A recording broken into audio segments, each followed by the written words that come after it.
Alright guys, Darcy here, and today we're going to talk about the new MCU control surface support in Luna. Let's get into it. Alright, so we're in Luna here, and as you can see today, we got the old FaderPort Classic pulled up here. Now, I want to give a disclaimer out of the gate. Everyone who has different MCU controllers is probably going to have some differences in how things work. So, this is not going to be a video where I go over every little detail. It's more of an overview and kind of focused on the FaderPort because I don't have other MCU controllers to demonstrate or to talk to. So, by all means, definitely check Facebook communities, definitely check other people's videos. Just make sure to find things, read your manuals, update your firmware drivers on your devices just to make sure that everything is working. But this FaderPort Classic here, which is a deprecated, non-supported PreSonus model at this point, is actually working in Luna for the most part. I don't seem to have every feature available, or I haven't figured them all out, but it does seem to be working. And here's the thing. One, I have the latest firmware driver, so make sure you have that. And two, what I've noticed is when I first hook this up, it doesn't connect. And what you have to do is hold all of these bottom buttons here. It's a reset for this hardware device. I just happened to memorize that from years ago. So I held all these down. When it resets, a bunch of buttons will flash, and the output button will be lit. Then it'll be lit like that. You'll turn it back off.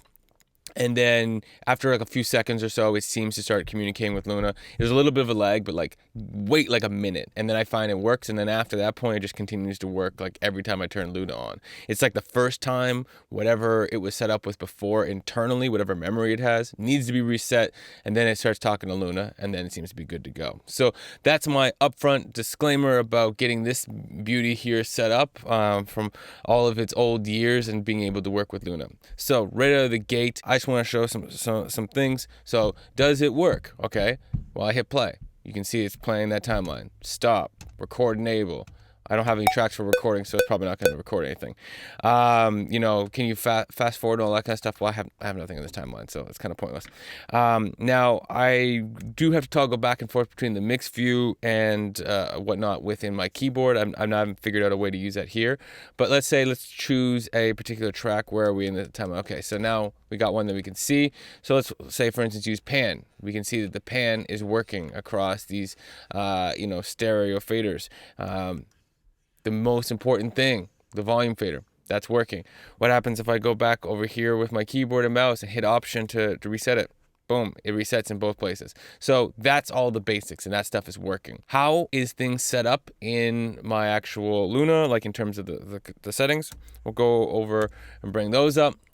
And up here, you'll see that we have a bunch of these settings already kind of pre-configured. It seemed to detect them by default, but if it's not, take a look here for you. So focus window, this is basically if you have multiple Luna windows open across multiple, say, monitors, do you want to focus on the main window, which is whatever one is the first one you opened, or the one that you're currently looking at? So in other words, it'll switch when you switch between windows as to what fader is the selected one in that. So I have mine on focused, which makes the most sense for me. Do you want to bank to selected track? Have that on. So if you were to, right now I'm on Vox, and let's say I click on PVox, it automatically brings my fader down. It just banks to it. So that's a fantastic feature, a must-have thing. I'm glad that it's on. If it's not on, make sure to turn that on because you most likely are going to want that. And the rest of these along the top here, I just leave on by default. I mean, obviously, based on whatever surface you have, try turning them on or off and seeing what makes sense for you. But yeah, I just leave these on by default here. The one thing to notice is that you want to have focus module on. If you have a fader like this that is a singular fader, then focus module is the setting you want to turn on. It allows it to track better and whatnot. There's, again, more documentation on their site about what happens if you turn it off. It's when you have focus module turned off, that's more when you have multiple faders, like an 8 setup or something to that effect.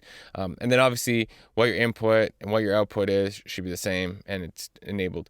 If you're having any problems, you can also turn this on and off to help reset things. What are the ways that that I'm using this the most, with a single fader, I think it's pretty obvious the way that I'm using this the most, which is, while I'm mixing, I am literally going through my tracks, whether I'm using, the bank here, or I'm just, clicking around with my mouse, and then I'm just running the fader and doing the pans. And my favorite part to all of this is being able to close my eyes. This might sound funny, but literally just being able to listen to where I want something to be, and like, oh, I want to pan that 1, 2, 3 notches, just like listening and closing your eyes and not looking at the screen and thinking about where it should be visually, but where it should be to your ears.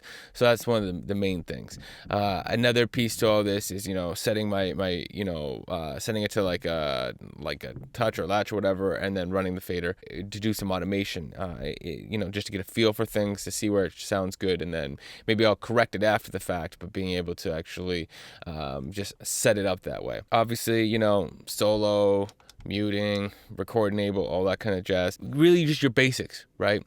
But it's really just the fact that we have it is fantastic. I'm sure there's going to be more secrets I'm going to learn over time on how to use this and be able to demonstrate and whatnot. And I also may just upgrade to the actual currently live one. The newer FaderPort, what I mean to say. I had bought this one years ago before the new one came out, and I used it with Logic, but I always had super inconsistencies with Logic. And then I switched to Luna, and I just stopped using this altogether. So it's great to pull it back out, get a good feel for it, and then decide if I want to upgrade this to the newer one, just for better support and better function control. But yeah, overall, I think that's a pretty good starting point for just a little overview. For anybody who has the FaderPort Classic, yes, you can use it. If not, feel free to shoot me a comment and let me know what you've tried. I'm not an expert or work for Personas, so I can't like debug everything, but maybe I can help in some kind of way. But yeah, if you got one of these old Bettys out there sitting in a box, make sure to pull that out, hook up the Luna, and get used to trying this out again. Anyways, hope you had a good one, and have yourself a good day. Peace, y'all.